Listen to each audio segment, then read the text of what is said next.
लालची राजमा चावल वाला। बाजार के बीचों बीच महेश का राजमा चावल का होटल था। उस होटल में बस राजमा चावल ही मिलता था। दूर दूर से लोग महेश का राजमा चावल खाने आया करते थे।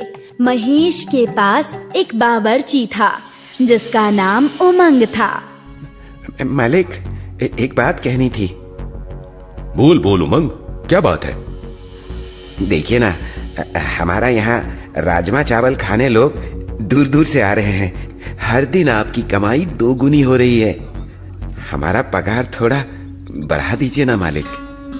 ओहो, तू चिंता मत कर, अगले साल बढ़ा दूंगा। नहीं मालिक, आपने पिछले साल भी यही कहा था, पर नहीं बढ़ाए। महंगाई बहुत बढ़ गई है मालिक। इतने कम पगार में काम कैसे चलेगा? अरे देख कितने लोग आए हैं, जल्दी से उन्हें राजमा चावल दे। जा जल्दी जा, हम बाद में बात करते हैं। नहीं मालिक, अभी बात कीजिए। महेश जैसे तैसे करके उमंग को काम पर लगा देता है। महेश अच्छा कमाता था, फिर भी उमंग की तनख्वाह बढ़ाने का नाम ही नहीं ले रहा था। महेश का मानना था कि जब से उसका बेटा हुआ है तब से उसका होटल चलने लगा। शाम हो गई, होटल बंद करने का समय हो गया। उमंग मौका देखकर फिर से तनख्वाह बढ़ाने की बात करने महेश के पास आया। पूरे दिन सोता रहता है होटल में, किस बात के लिए तेरी तनख्वाह बढ़ाऊं, बता। मालिक, ऐसा मत बोलिए। पहले इस होटल को कोई जानता भी नहीं था। आज लोगों की लाइन लगी होती है। यहां तक इस होटल को पहुंचाने में मेरा भी हाथ है। ये होटल मेरे बेटे के लक से चल रही है, तूने कुछ नहीं किया है। उमंग अंदर से टूट गया। वो सालों से मेहनत कर रहा था उस होटल की तरक्की के लिए। ठीक है मालिक, अब से आप ही सब कुछ संभालिए होटल में। मैं काम छोड़ रहा हूं। हाँ जा जा, मैं तो यही चाहता हूं। हर महीने 15,000 तुझे देने पड़ते थे, अब वो भी बच जाएंगे। अब तुझे छोड़ के जाना है तो जा, वैसे भी तेरी कोई जरूरत नहीं है मुझे। महेश, आप बहुत ही मतलबी हैं। जा रहा हूं मैं। हाँ जा जा। महेश ने 2000 तनख्वाह पर एक नौसिखिए को काम पर रख लिया। छोटू, राजमा बना क्या? हाँ सेठ, बन गया है राजमा। थोड़ा चख के देखिए। अबे पागल है क्या, इतना तीखा कौन बनाता है? सेठ, मुझे ना तीखा बहुत पसंद है। तीखा कम कर, जल्दी ठीक कर इसे। जी मालिक। कुछ देर में ग्राहक आते हैं। महेश सबको बिठा देता है और फिर छोटू सबको राजमा चावल देता है। राजमा चावल चखते ही, इतना गंदा खाना मैं अपने कुत्ते को भी ना खिलाऊं। छी, ये क्या खा लिया मैंने? पर हुआ क्या है? खुद खा के देखना। महेश राजमा चावल चखता है। मीठा राजमा चावल, छी। छोटू, यहाँ। हाँ सेठ, बोलो। मीठा राजमा चावल कौन बनाता है? मुझे क्या पता, आपने बोला तीखा है, इसलिए मैंने उसमें चीनी डाल दी। मुझे राजमा बनाना आता ही नहीं है। क्या? तूने पहले क्यों नहीं बोला? तुझे राजमा नहीं बनाने आता है? आपने पूछा ही नहीं ना मालिक। ठीक है, अब से मैं राजमा चावल बनाऊंगा, तू बस देखना। आज तो बहुत गड़बड़ हो गई, कल से मुझे ध्यान देना होगा। अगले दिन लोग आए, पर उन्हें राजमा चावल कुछ खास पसंद नहीं आया। अब से मैं यहाँ राजमा चावल खाने कभी नहीं आऊंगा। क्यों क्यों, क्या हो गया? पहले जैसा स्वाद नहीं रहा। उमंग को बनाने बोलो राजमा चावल। हर कोई उमंग की तारीफ करता जा रहा है। हरामखोर, न जाने क्या जादू कर दिया उसने ग्राहकों पे। अब उसकी तरह राजमा चावल कैसे बनाऊं? महेश की राजमा चावल अब कोई खाने नहीं आता था। कुछ ही दिनों में पूरा धंधा ठप हो गया। आज भी कोई नहीं आया, कुछ तो करना होगा। आज अच्छा राजमा चावल बनाने की कोशिश करता हूं। धनिया पाउडर तो खत्म हो गया, छोटे, जा जल्दी से धनिया पाउडर ले आ। छोटू पैसे लेकर धनिया पाउडर लाने गया और कुछ देर बाद वो धनिया पाउडर लेकर आया। महेश ने धनिया पाउडर ऊपर से डाल दिया, जिससे राजमे में अच्छी खुशबू आने लगी। वाह, क्या खुशबू है। ग्राहक राजमा चावल खाते ही खुश हो गया। वो ग्राहक अकेले 3 प्लेट राजमा चावल खा गया। वाह वाह, मजा आ गया। ऐसे स्वादिष्ट राजमा चावल कभी नहीं खाए। अरे मतलब बहुत मजा आ गया।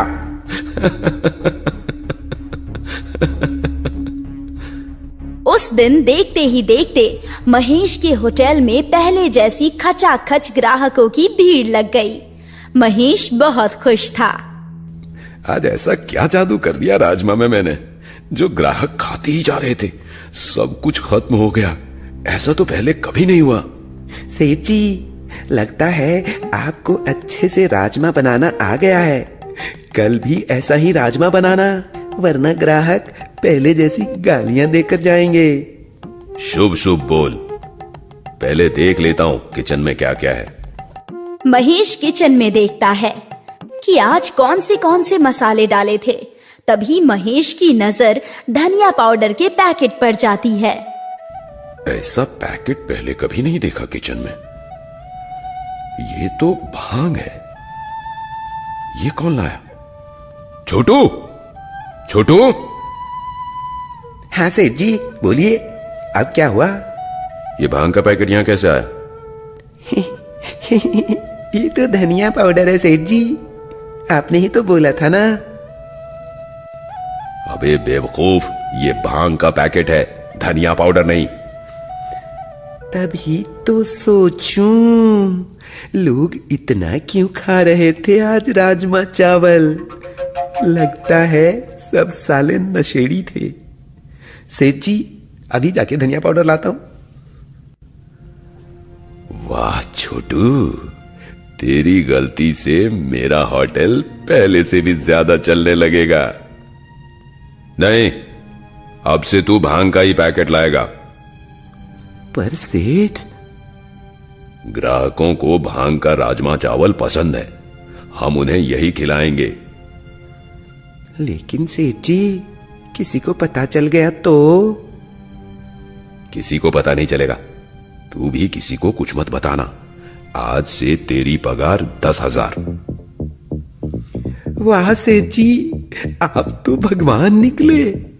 अब से महेश के होटल में भांग मिला हुआ राजमा चावल बिकने लगा और लोग चाव से खाते भी थे, बच्चे बूढ़े सब। तभी एक आदमी आया, विकी नाम का। जल्दी जल्दी राजमा चावल देना भाई, बहुत भूख लगी है। विकी ने इतना राजमा चावल खा लिया कि नशे में वहीं सो गया। सेठ, ये तो यहीं सो गया। लगता है भांग का नशा हो गया इसे। उठाओ उसे, कुछ अनहोनी ना हो जाए। कुछ घंटों बाद विकी को होश आया। मैं यहाँ क्या कर रहा हूँ? न जाने कहां कहां से आ जाते हैं। तुझे सोने के लिए मेरा ही होटल मिला था क्या? ऐसे ही चिल्ला के बात करूंगा तो उसे शक नहीं होगा कि खाने में कुछ गड़बड़ थी। बरखुरदार, तुम खाना खा के यहीं सो गए थे। उफ, मेरा सर, ये दुख क्यों रहा है? भागो यहां से। विकी खड़ा होने की कोशिश कर रहा था। जैसे तैसे वो लड़खड़ाते हुए होटल से बाहर आया। पहले तो ऐसे कभी नहीं हुआ था। लगता है तुम्हारे राजमा चावल में कुछ गड़बड़ है, जिससे मुझे नींद आ गई और सर घूम रहा है मेरा, जैसे कोई नशा है। मुझे तुम अपना किचन दिखाओ। हमारे खाने में कोई गड़बड़ी नहीं है। मुझे तो लगता है तू ही नशा करके आया था। ये देखो मेरी आईडी, मैं पुलिस इंस्पेक्टर हूं। विकी किचन में जाता है और भांग का पैकेट देखता है। अच्छा, तो तुम लोग भांग मिलाते हो अपने खाने में? नहीं साहेब, ये सब ना सेठ करता था, मैं नहीं। मैंने तो समझाया था, पर पैसे देकर मेरा भी मुंह बंद कर दिया। क्यों महेश, थोड़ी सी भी शर्म नहीं आई? यहाँ बच्चे, बूढ़े, महिलाएं सब खाना खाने आती हैं और तुम उन्हें नशीला राजमा चावल खिलाते हो। साहब, कुछ ले दे के मामला खत्म कर दीजिए ना। हर कोई तेरी तरह पैसों का भूखा नहीं होता। मेरे साथ थाने चल, तेरी लालच तो वहीं निकालूंगा मैं।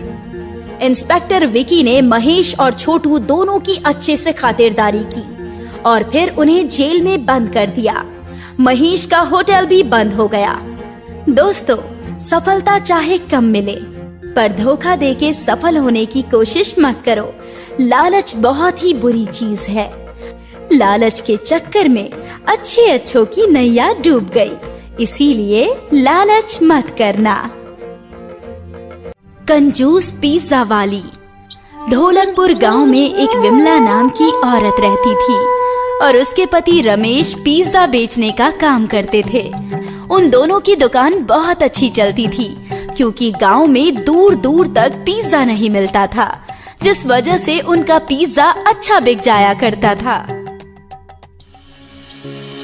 अरे सुनती हो, हमारा तो पिज्जा बहुत अच्छा बिकता है क्योंकि गांव में दूर दूर तक कोई भी इसके बारे में नहीं जानता है। हाँ हाँ, आप बिल्कुल ठीक कह रहे हैं और इसी वजह से हमारी दुकानदारी अच्छी हो जाती है। क्यों ना हम इसे और अच्छा बनाएं? वैसे भी गांव में कौन जानता है पिज्जा खाना। अगर हम अच्छा बनाएंगे तो इससे हमारा पिज्जा और अच्छा बिकेगा। हाँ हाँ, ये तो तुम बिल्कुल ठीक कह रही हो, पर इससे तो लागत ज्यादा आएगी और पैसे कम मिलेंगे। हाँ, ये तो आप बिल्कुल ठीक कह रहे हैं। रुकिए, मैं कुछ न कुछ तरकीब लगाती हूँ जिससे पिज्जा भी अच्छा हो जाए और हमारी लागत भी कम हो। अगले दिन विमला दुकान पर गई और उसने पिज्जा तैयार करना शुरू किया। दुकान पर पहले से ही पिज्जा वालों की काफी भीड़ लगी थी। तभी वहाँ पर एक रामू नाम का आदमी आया और उसने विमला से कहा, अरे भाभी जी, आज आप दुकान पर हैं। अगर आप दुकान पर हैं तो भाई साहब कहाँ हैं? नजर नहीं आ रहे। अरे भाई साहब, उनकी थोड़ी तबीयत खराब हो गई है, इसी वजह से मैं दुकान पर आई हूँ। अच्छा, ऐसी बात है, तो आज बहुत पिज्जा बिकेगा। क्यों नहीं भाई साहब, आज पिज्जा बहुत ही बिकेगा क्योंकि आज मैं पिज्जा बनाऊंगी ना। आप लोगों को जरूर पसंद आएगा। और इसके बाद विमला ने उसे पिज्जा बनाकर दे दिया और उस दिन उसका पिज्जा बहुत बिका, जिससे उसकी काफी अच्छी आमदनी हुई। घर पर आने पर जब रमेश ने विमला से कहा, अरे विमला, आज तो तुम काफी अच्छी कमाई कर लाई होगी ना? हाँ, आप बिल्कुल ठीक कह रहे हैं। आज तो बहुत अच्छी दुकान चली क्योंकि मुझे देखकर लोगों की भीड़ लग गई थी और मैंने भी पिज्जा ऐसा बनाया जिससे हमारी लागत भी कम आई और हमें रुपए भी ज्यादा बच गए। ये तो बहुत अच्छी बात है। तो फिर आज से तुम ही दुकान चलाया करना, मैं तुम्हें सामान लाकर दे दिया करूंगा। ठीक है जी, आप चिंता मत कीजिए। वैसे भी हमें अपना सपना भी तो पूरा करना है ना। इसके बाद अब तो विमला ही दुकान पर जाया करती थी और पिज्जा बनाकर बेचती थी। उसकी दुकान बहुत अच्छी चलती थी, जिस वजह से वो लोग धीरे धीरे अमीर होते जा रहे थे और इससे विमला और उसका पति बहुत खुश था। पर एक दिन अचानक गांव में बहुत ज्यादा हलचल मच गई क्योंकि शहर से पढ़कर विनोद गांव लौटा था। अरे, आज गांव में इतनी ज्यादा हलचल क्यों मची है और आज हमारी दुकान भी ज्यादा नहीं चल रही है? जरा मैं पूछ कर देखती हूँ। अरे सीमा, ओ सीमा, जरा मेरे पास तो आना। हाँ हाँ विमला, अभी आई। क्या बात है? अरे, आज गांव में इतनी हलचल क्यों मची है? क्या कोई कलेक्टर आ गया है जो इतना शोर मच गया? अरे, कलेक्टर नहीं आया है, अपना जो घनश्याम था ना, उसका बेटा विनोद शहर से पढ़कर आया है। इसी वजह से सब उसे देखने के लिए गए हैं, क्योंकि पहली बार कोई हमारे गांव में शहर से पढ़कर आया है ना। अरे वाह, ये तो बहुत अच्छी बात है। इससे तो हमारे गांव का नाम रोशन हो गया। हाँ, तुम बिल्कुल ठीक कह रही हो। देखना, वो तेरी दुकान पर जरूर आएगा, क्योंकि वो तो शहर का छोरा है, तो उसका तो पिज्जा मन पसंद होगा। अब तेरा एक और ग्राहक बढ़ गया। हाँ, ये तो तू बिल्कुल ठीक कह रही है। इससे तो मेरा ही फायदा है। और इसके बाद सीमा वहां से चली गई। अरे, ये क्या हो गया? गांव में एक शहर का लड़का आ गया है। अगर वो मेरी दुकान पर आया तो उसे पता तो लग जाएगा कि मैं कैसे पिज्जा बना रही हूँ, जिससे मेरी सारी पोल खुल जाएगी। मुझे कुछ दिन फिर से सही से पिज्जा बनाना चाहिए। और ये कहकर वो अपने घर चली आई। उस दिन उसने दुकान जल्दी बंद कर दी, जिस वजह से रमेश को भी हैरानी हुई। अरे क्या हुआ? आज तुम दुकान इतनी जल्दी बंद करके क्यों आ गई? सामान खत्म हो गया था क्या? अरे नहीं नहीं, ऐसा कुछ भी नहीं हुआ है। हमारे गांव में घनश्याम का लड़का विनोद, वो शहर से पढ़कर आया है। आपको तो पता ही है कि शहरी लोग तो पिज्जा बर्गर खाते ही खाते हैं। अगर उसने मेरा पिज्जा खाया तो उसे तो पता चल जाएगा कि हम पिज्जा कैसे बनाकर बेचते हैं। हाँ हाँ, ये तो तू बिल्कुल ठीक कह रही है। पर अब हम लोग क्या करेंगे? इससे तो हमारा सारा खेल ही बिगड़ जाएगा। आप चिंता मत कीजिए, कुछ दिन मैं शांत रहूंगी। वैसे भी मुझे पता है वो यहाँ गांव में ज्यादा दिन नहीं रहने वाला है, क्योंकि शहर के लोग कहाँ गांव में रह पाते हैं। जैसे ही वो चला जाएगा, हम फिर से वैसे ही पिज्जा बनाने लगेंगे। हाँ, ये तो बिल्कुल ठीक कह रही हो। चल, कुछ ही दिन की बात है। वैसे भी हमारे पास बहुत रुपये आ चुके हैं। इतने दिन में हम मरे नहीं जा रहे हैं। और ये कहकर अब वो उसी तरह का पिज्जा बनाकर बेचने लगी। धीरे धीरे समय गुजरा और सब कुछ फिर से पहले जैसा हो गया। पर एक दिन अचानक विमला की दुकान पर विनोद आया और उसने कहा, अरे काकी, एक पिज्जा तो देना। मैंने सुना है आप पिज्जा बहुत अच्छा बनाती हैं। अरे अरे अरे अरे विनोद, यहाँ पर तुम यहाँ कैसे? तुम तो शहर चले गए थे ना? कहाँ काकी, मैं तो गांव में ही था। बस कुछ दिन के लिए गया था, पर वापस आ गया। क्या आपको पता नहीं लगा? नहीं, मुझे नहीं पता लगा। पर आप इतनी घबराई हुई क्यों लग रही हैं? जैसे कि आपने कोई भूत देख लिया हो।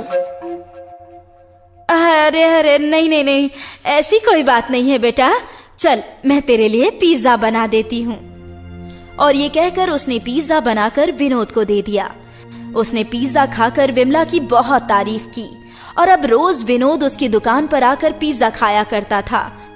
पर एक दिन की बात है, जब विनोद पिज्जा खा रहा था तो उसने देखा कि उसके बगल में बैठा रामू भी पिज्जा खा रहा है। पर रामू का पिज्जा और उसका पिज्जा काफी अलग था। यह देखकर वो काफी हैरान हुआ और उसने कहा, काकी, मुझे ऐसा क्यों लग रहा है कि मेरा और इनका पिज्जा काफी अलग है। अरे, ये तुम कैसी बातें कर रहे हो? ऐसा कुछ भी नहीं है बेटा। लगता है तुम्हें कुछ भ्रम हो गया है। नहीं नहीं काकी, मैं देख रहा हूँ मेरा पिज्जा सबसे अच्छा होता है, जबकि इन लोगों का पिज्जा नहीं। आखिर ऐसी क्या बात है? नहीं नहीं बेटा, ऐसी कोई बात नहीं है। तुम्हें गलतफहमी हुई है। मैं तो सभी पिज्जा एक जैसा ही बनाती हूँ। ये सुनकर विनोद वहां से चला गया, क्योंकि उसे विमला पर शक हुआ कि दाल में कुछ तो काला है। कुछ समय के बाद उसकी दुकान पर एक आदमी आया और उसने विमला से कहा, अरे भाभी जी, एक पिज्जा तो देना। हाँ हाँ, अभी देती हूँ। और ये कहकर विमला ने उसे पिज्जा दिया। उसने पिज्जा खाया और विमला से कहा,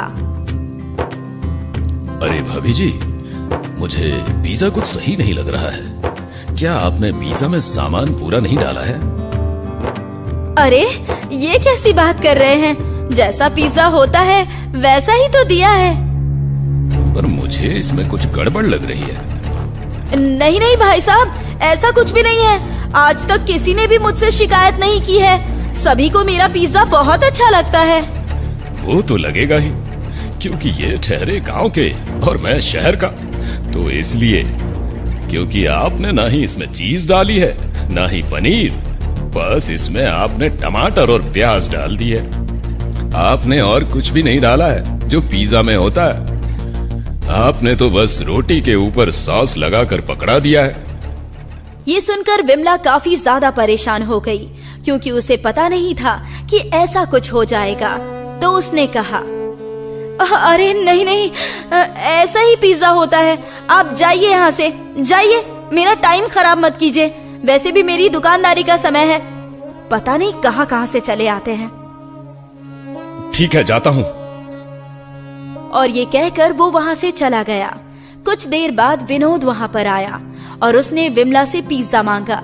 विमला ने उसे पिज्जा दिया और विनोद ने उसे खाकर विमला से कहा, अरे काकी, अभी जो आपने पिज्जा दिया था वो काफी अलग था और ये तो बहुत ही अच्छा है। ऐसा कैसे? क्या? ये तुम क्या कह रहे हो? अभी मैंने तुम्हें पिज्जा कहाँ दिया? अरे अभी थोड़ी देर पहले तो आपने मुझे पिज्जा दिया ही था। वो तो बिल्कुल ही बेकार था। ऐसा लग रहा था मानो रोटी पर किसी सॉस और टमाटर जलाकर पकड़ा दिया हो। ये सुनकर विमला काफी हैरान हुई। विमला को हैरान देखकर विनोद ने उससे कहा, हैरान मत होइए, वो आदमी कोई और नहीं बल्कि मैं ही था। मैं ही भेष बदल कर यहाँ पर आया था, क्योंकि मुझे उस दिन आप पर शक हुआ कि आप पिज्जा में कुछ गड़बड़ कर रही हैं। और अपना शक और आपकी सच्चाई लाने के लिए मैं आज भेष बदल कर आया और मुझे पता लग गया कि आप सभी को ऐसा ही बेकार पिज्जा बना कर देती हैं। आप उसमें कुछ भी चीज नहीं डालती हैं जैसा पिज्जा में होना चाहिए। आप गांव वालों को बेवकूफ बना रही हैं। इतनी कंजूसी अच्छी नहीं है काकी जी। आप इतने रुपये बचाकर कहां पर ले जाएंगी? अरे बेटा, ऐसी कोई बात नहीं है। मैं तो बस ऐसे ही। ऐसे ही क्या? मैंने देखा है आप पिज्जा में कम लागत लगाती हो, जिससे आपके रुपये बच जाते हैं। आखिर आप दुकानदार हैं, आप इतनी कंजूसी क्यों दिखाती हैं? यदि आप इतनी कंजूसी दिखाएंगी तो आपकी दुकान एक दिन ठप हो जाएगी। और ये ठहरे गांव वाले, इन्हें क्या पता कि पिज्जा कैसा होता है। आप जैसा इनको दे दोगे वैसा ही वो खा लेंगे। मुझे माफ कर दो बेटा, मुझसे गलती हो गई। आगे से मैं ऐसा कुछ भी नहीं करूंगी। मैं अच्छा पिज्जा बनाकर बेचूंगी। तुम ये बात किसी को मत बताना। नहीं, आपकी सच्चाई सभी के सामने आनी चाहिए, क्योंकि आपने अभी तक लोगों को बेवकूफ बनाया और आपने अपनी जेब भरी है। उन्हें भी तो पता लगना चाहिए कि उन्होंने जितने रुपये दिए थे उतने का उन्हें सामान ही नहीं मिला। नहीं नहीं बेटा, मुझे माफ कर दो। इससे मेरी दुकानदारी खराब हो जाएगी। मैं आगे से कभी ऐसा नहीं करूंगी। मुझे माफ कर दो। विमला के ज्यादा कहने पर विनोद मान जाता है और उससे कहता है, अगर आपने आगे से ऐसा कुछ किया तो मैं आपको छोड़ूंगा नहीं। और फिर वो वहां से चला जाता है और विमला बेचारी दुखी होकर रह जाती है।